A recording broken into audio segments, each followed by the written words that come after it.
Well, hello there. How are you doing? I hope you are just having a wonderful day today. Now, I'm going to introduce myself in a second, but I just want to say this. That I'm down here in Columbus, Georgia, and we're getting I guess you'd call them the after effects or whatever in the word you call it, of Hurricane Irma.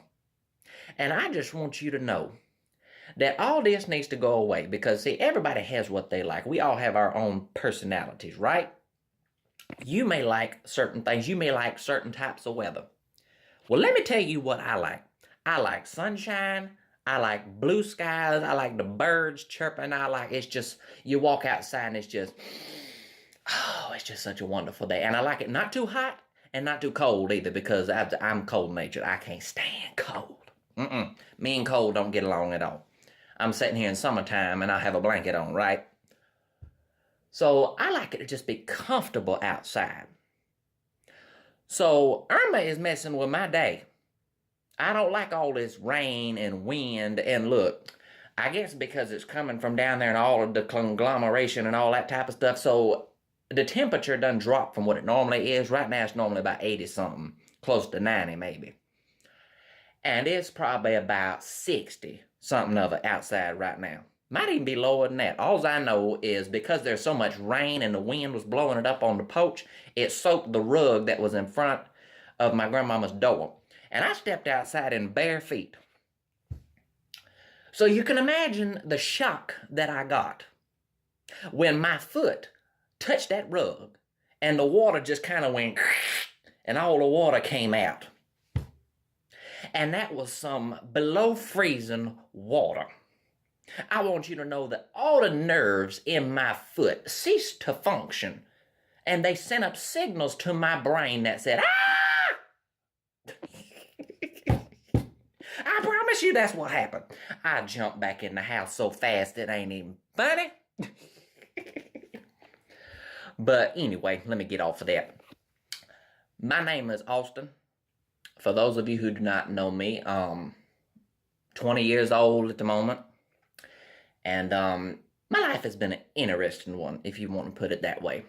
And as we all know, this week is Suicide Prevention Week. Now you say, well, Austin, have you ever gone through suicide, like in your family or close to home or anything like that? And I want to say, yes, I have.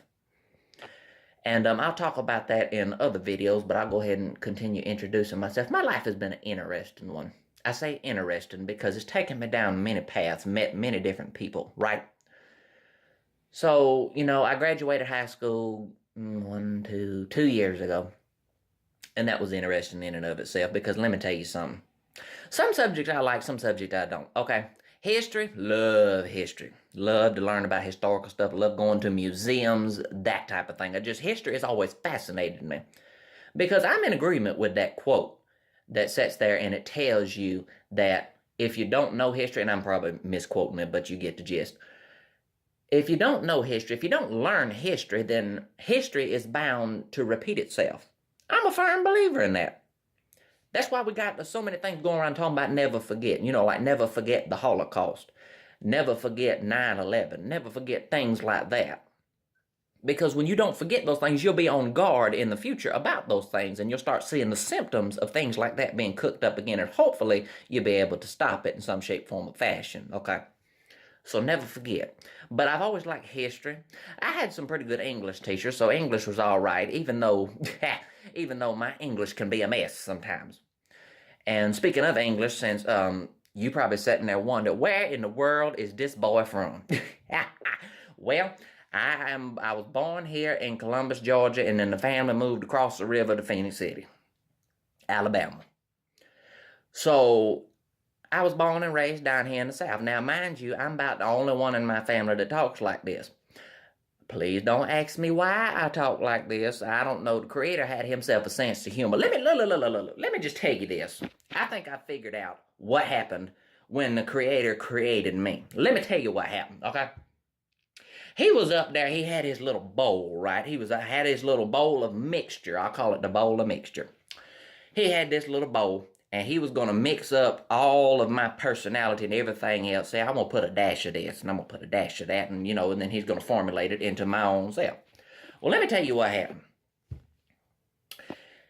He got all these things set up, got all this put in there and whatnot, and then he goes turned around. He took the bottle full of sense of humor and sat it right next to the bowl. And then he says, I'm going to find something else. So he turns around in order to look for whatever in the world he's looking for. He turns around and he bends over to grab whatever in the world it is he's looking for. And his hind part bumped the desk on which the bottle of a sense of humor and the bowl was at. And when his hind part bumped it, the sense of humor dumped over into the bowl, and the whole contents of that bottle was just dumped all in there. And when he looked back up, he said, oh my goodness, let me grab this and just, well, he said it right there. And he said, Lord, well, it'd be all right. We'll just see how this turns out. And that's pretty much the explanation of my life. So, with that being said, I hope that in listening to me and having these talks with you, that I can help you and that I can encourage you. Because life is important. Life is way too important for it to just be thrown away. Because let me tell you something. You may think, listening to me, oh, you're just another one of them people that preach about life, or you holler about this and all that. But let me tell you something. Let's talk about you for a moment. This ain't got nothing to do with me. This got to do with you. Think about this. Our native peoples, First Nation peoples, and yes, I'm of the Cherokee Nation as well as the Muskogee Creek peoples. I know I don't look it, but you know. We are all about life. Our beliefs are all wrapped around life, okay? It all has to do with life. We strongly value life, whether it be human life, whether it be the life of animals, whether it be the life of nature, whether, you know, things like that. It's all about life. Now, let me just tell you this. You say, well, I'm not worth it. I don't even know why I'm here. Well, let me tell you why you are here.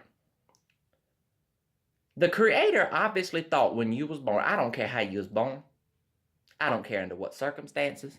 I don't care how home life is like. Let me tell you something. You wondering why you here. The Creator created you. He didn't just create everything in mass and drop it. No, he took time to create you. You say, why is that? Why would he bother creating me? Because the Creator thought that this world is not going to be right. This world is not going to be perfect. This world is just not going to have the right amount of goodness and joy and light until I create you. That's what he was thinking when he created you.